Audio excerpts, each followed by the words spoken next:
दोस्तों सबसे पहले एक बहुत जरूरी अपील। मुझे नहीं पता कि मेरा ये चैनल कब तक चलेगा, कब ये चैनल ब्लॉक करा दिया जाएगा, बंद करा दिया जाएगा, मुझे ये भी नहीं पता।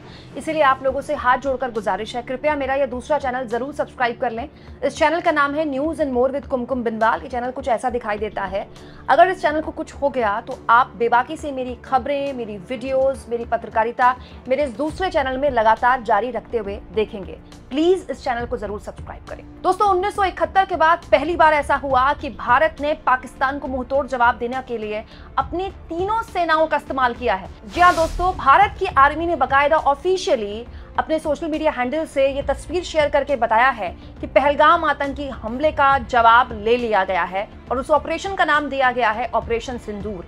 इस ऑपरेशन सिंदूर के समर्थन में कैसे उठ खड़ा हुआ है पूरा इंडिया और कैसे सरकार हो, चाहे इंडिया गठबंधन हो, चाहे हमारे देश की आवाम हो, ऑपरेशन सिंदूर पर क्या कुछ बोल रही है, क्या रिएक्शंस आ रहे हैं और ये ऑपरेशन कैसे अलग था पिछली बार हुए सर्जिकल स्ट्राइक्स के ऑपरेशन से, सब कुछ मैं आपको तफसील से बताऊंगी। सबसे पहले मैं आपको बता दूं दोस्तों, ये क्लियर कर दिया गया है भारत द्वारा कि पाकिस्तान की आर्मी या पाकिस्तान के आम नागरिकों को इसमें निशाना नहीं बनाया गया है। निशाने पर केवल और केवल आतंकवादी थे। सबसे इंपॉर्टेंट और सबसे होशियारी का काम जो हमारी सेना ने किया है वो ये है कि हमने पाकिस्तान की एयर स्पेस का उल्लंघन नहीं किया है, यानी कि हमने एयर स्पेस वायलेशन नहीं किया है। हमने बिना सीमा पार किए घर में घुसकर वार किया। जी हाँ, बिना सीमा पार के अत्याधुनिक मिसाइलों का इस्तेमाल करके पीओके में आतंकवादियों के 5 ठिकाने और पाकिस्तान में आतंकवादियों के 4 ठिकानों पर सीधा हमला बोला गया है भारत की आर्मी द्वारा। भारत की आर्मी की पूरी देश में जय जयकार हो रही है और इसी को लेकर अलग अलग प्रतिक्रियाएं मैं आपके सामने रख देती हूं। दोस्तों एलओपी राहुल गांधी ने सेना के पराक्रम को सलाम करते हुए लिखा है, proud of our armed forces. हमारे आर्म्ड फोर्सेस पर हमें गर्व है, जय हिंद। राहुल गांधी की प्रतिक्रिया साफ बताती है कि पूरी की पूरी कांग्रेस इस एक्शन में सेना के साथ है। मल्लिकार्जुन खड़गे की तरफ से भी आधिकारिक बयान आया है, जयराम रमेश की तरफ से भी कांग्रेस का आधिकारिक बयान आया है। ये बताता है कि कांग्रेस पार्टी सेना के इस एक्शन के साथ पूरा सपोर्ट करती है। दोस्तों भारतीय सेना के ऑपरेशन सिंदूर का समर्थन करते हुए कांग्रेस पार्टी के राष्ट्रीय अध्यक्ष मल्लिकार्जुन खड़गे ने भी कहा, पाकिस्तान और पीओके से निकलने वाले सभी तरह के आतंकवाद के खिलाफ भारत की एक अडिग राष्ट्रीय नीति है। हमें अपने भारतीय सशस्त्र बलों पर बेहद गर्व है जिन्होंने पाकिस्तान और पीओके में आतंकवादी शिविरों को ध्वस्त कर दिया। हम उनके दृढ़ संकल्प और साहस की सराहना करते हैं। पहलगाम आतंकी हमले के दिन से ही भारतीय राष्ट्रीय कांग्रेस सीमा पार आतंकवाद के खिलाफ कोई भी निर्णायक कार्रवाई करने के लिए सशस्त्र बलों और सरकार के साथ खड़ी है। राष्ट्रीय एकता और एकजुटता समय की मांग है और भारतीय राष्ट्रीय कांग्रेस हमारे सशस्त्र बलों के साथ खड़ी है। हमारे नेताओं ने अतीत में रास्ता दिखाया है और हमारे लिए राष्ट्रीय हित सर्वोच्च है। दोस्तों इसके अलावा इंडिया गठबंधन के बेहद अहम सहयोगी रहे अरविंद केजरीवाल ने भी सेना के इस ऑपरेशन का समर्थन करते हुए कहा है, हमें भारतीय सेना और हमारे वीर जवानों पर गर्व है। आतंकवाद के खिलाफ इस लड़ाई में 140 करोड़ भारतवासी भारतीय सेना के साथ खड़े हैं।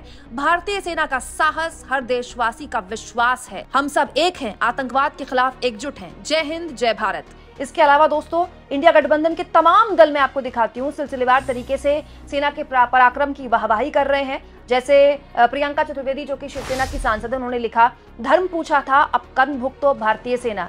इसके अलावा अखिलेश यादव ने सेना के इस पराक्रम को सलाम करते हुए कहा, पराक्रमो विजयते।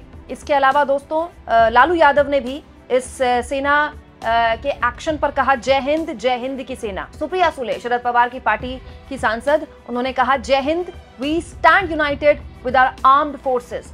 हमारे सुरक्षा बलों के साथ, हमारे आर्म्ड फोर्सेस के साथ हम एकता के साथ खड़े हुए हैं। दोस्तों अब मैं आपको इस एक्शन के क्या क्या नतीजे निकले हैं वो मैं आपको बता देती हूँ। कौन कौन टेररिस्ट कैंप को यहाँ पर निशाना बनाया गया था। उसको लश्कर तैयबा के बरनाला में एक कैंप था, उसको नेस्तनाबूद कर दिया हमारी सेना ने। दोस्तों जैश ए मोहम्मद का बहावलपुर में एक कैंप था, उसको खत्म कर दिया। इसके अलावा दोस्तों कोटली में जैश ए मोहम्मद के कैंप को नेस्तनाबूद किया गया है। मुजफ्फराबाद में एलईटी का लश्कर तैयबा का एक कैंप खत्म किया गया है। सरजाल में लश्कर तैयबा का एक कैंप खत्म किया गया है और हिजबुल मुजाहिदीन का कोटली में एक कैंप खत्म किया गया है। इसके अलावा दोस्तों मुरीद के एक जगह है, वहां भी आतंकी ठिकानों पर निशाना बनाया गया है। और मैं आपको बता दूं, ये जो लश्कर तैयबा का शिविर है, इसके तार 26/11 मुंबई आतंकवादी हमले से जुड़े हुए हैं। तो कुल जमा बात जो कुल टोटल जानकारी निकल कर आई है दोस्तों, 9 ऐसे ठिकाने हैं जहां पर बड़ी होशियारी से बिना एलओसी पार किए आतंकवादियों को निशाना बनाकर हमारी मिसाइलों ने अपना काम कर दिया। दोस्तों इसमें जो सबसे तगड़ा अटैक हुआ है वो बहावलपुर में हुआ है। मतलब ये जो कैंप है दोस्तों, ये 100 किलोमीटर की दूरी पर है अंतर्राष्ट्रीय सीमा से, और यहाँ जैश-ए मोहम्मद का मुख्यालय है। मतलब आप कह सकते हैं कि जैश-ए मोहम्मद का मुख्यालय नेस्तनाबूद कर दिया गया है हमारी सेनाओं द्वारा। और जैसा कि मैंने आपको शुरुआत में बताया कि ये पहली बार है 1971 के बाद कि किसी ऑपरेशन में तीनों सेनाओं की मदद ली गई, तीनों सेनाओं के कोऑर्डिनेशन से ये ऑपरेशन हुआ है। और एक और चीज मैं आपको बता दूं कि जो कैंप्स हैं, इन कैंप्स को पहले आइडेंटिफाई किया गया, हमारी खुफिया एजेंसियों ने इन कैंप्स को आइडेंटिफाई किया गया और उसके बाद चुन चुनकर इन कैंप्स में ही अटैक किया गया है बहुत होशियारी से। हालांकि पाकिस्तान के प्रधानमंत्री की तरफ से इस पर ऑफिशियल बयान आ गया, उन्होंने कहा है कि पाकिस्तान भी इसका जवाब देगा और इसको एक्ट ऑफ वॉर की तरह पाकिस्तान के पीएम ने कहा है। लेकिन भारत इसके लिए पहले से ही मुस्तैद है, इसीलिए आज देश भर में मॉक ड्रिल आयोजित की गई है दोस्तों। इसीलिए मैंने कल भी आपको बताया था, आज भी आपको बता रही हूँ, आपके शहर में जो भी मॉक ड्रिल आयोजित की जा रही है उसको सीरियसली लें, कोई पैनिक करने की जरूरत नहीं है। लेकिन हमें हर तरह के हालात के लिए तैयार रहना है।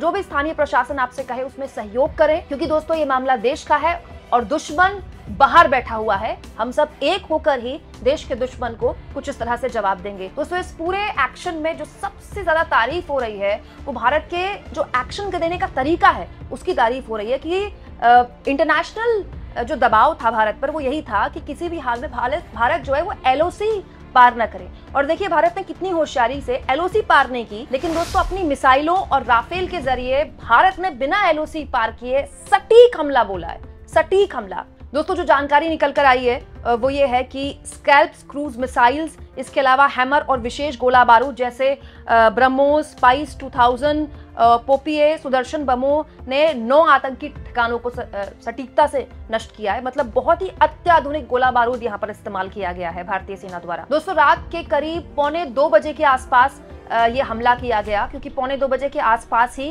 भारत की सेना ने ये ट्वीट किया है। ये बताता है कि आधी रात को ही पाकिस्तान में बम्बार्डमेंट करके वहाँ की सेना और वहाँ की आईएसआई और वहाँ की सरकार को सूर्योदय के एक तरह से झलकियां दिखा दी हमारी सेना ने। दोस्तों जैश-ए मोहम्मद का संस्थापक और नेता मौलाना मसूद अजहर के ठिकानों को जिस तरह से नेस्तनाबूद किया, ये बहुत इंपॉर्टेंट था, क्योंकि जैश-ए मोहम्मद लगातार भारत में आतंकी गतिविधियों में शामिल रहा है और उसको पूरा प्रोटेक्शन पाकिस्तान की सेना से है, पूरा प्रोटेक्शन। दोस्तों अब इस पूरे के पूरे मसले पर आगे किस तरह से मामला जाता है इस पर लगातार नजर हमारी रहेगी। लेकिन दोस्तों इस बीच एक बार फिर से आप लोगों से अपील कर रही हूँ, प्लीज जितना हो सके मेरे इस चैनल को जरूर सब्सक्राइब करें, क्योंकि ये चैनल कब तक चलेगा, कब ब्लॉक करा दिया जाएगा, मुझे कोई आइडिया नहीं है। तो कम से कम आपको पता होना चाहिए कि आगे आप मेरी पत्रकारिता अगर देखना चाहते हैं तो किस दूसरे चैनल में देख सकते हैं। मेरा जो दूसरा चैनल है वो कुछ ऐसा दिखता है, इसका नाम है न्यूज़ एंड मोर विद कुमकुम बिनवाल। जब आप इसे खोलेंगे तो कंफ्यूज मत होइएगा, क्योंकि इसमें मैंने कोई पॉलिटिकल खबर नहीं डाली है। लेकिन अगर इस चैनल को कुछ हो जाए तो आप मेरे इस दूसरे चैनल में लगातार मेरी पत्रकारिता कुछ ऐसे ही चलते देखेंगे।